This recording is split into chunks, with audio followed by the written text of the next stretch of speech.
एक बार भगवान विष्णु अपने वैकुंठ लोक में सोए हुए थे। स्वप्न में वे क्या देखते हैं कि भगवान शिव प्रेम और आंधा तिरेक से उन्मत्त होकर उनके सामने नृत्य कर रहे हैं।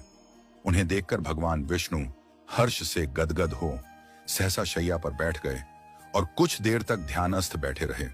उन्हें इस प्रकार बैठे देखकर श्री लक्ष्मी जी उनसे पूछने लगी कि भगवान आपके इस प्रकार बैठने का क्या कारण है।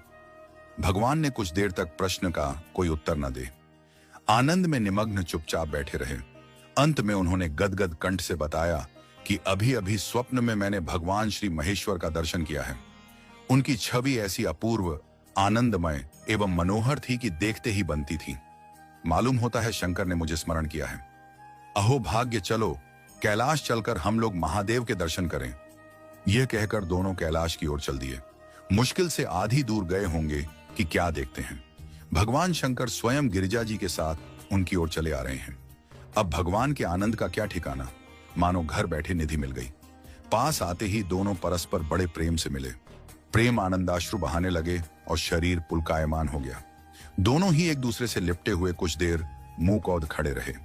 प्रश्नोत्तर होने पर झांत हुआ कि शंकर जी को भी रात्रि में इसी प्रकार का स्वप्न आया था, जिसमें विष्णु भगवान को वे उसी रूप में देख रहे हैं जिस रूप में वे अब उनके सामने हैं खड़े थे। दोनों के स्वप्न वृत्तांत जानने पर दोनों ही एक दूसरे से अपने यहां लिवा ले जाने का आग्रह करने लगे। नारायण कहते वैकुंठ चलो और शंभु कहते कैलाश की ओर प्रस्थान कीजिए। दोनों के आग्रह में इतना अलौकिक प्रेम था कि यह निर्णय करना कठिन हो गया कि कहां चला जाए।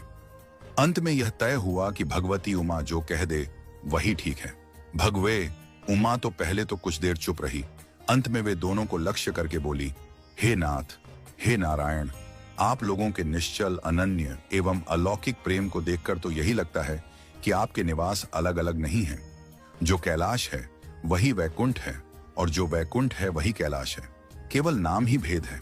यही नहीं, मुझे तो शरीर देखने में दो हैं और तो और मुझे तो अब यह स्पष्ट दिखता है कि आपकी भार्याएं भी एक ही हैं, दो नहीं हैं।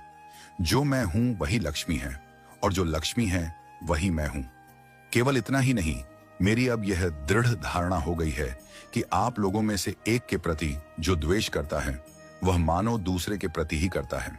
एक की पूजा जो करता है वह स्वाभाविक ही दूसरे की भी करता है और जो एक को अपूज्य मानता है वह दूसरे की भी पूजा नहीं करता। मैं देखती हूं कि आप मुझे इस प्रसंग में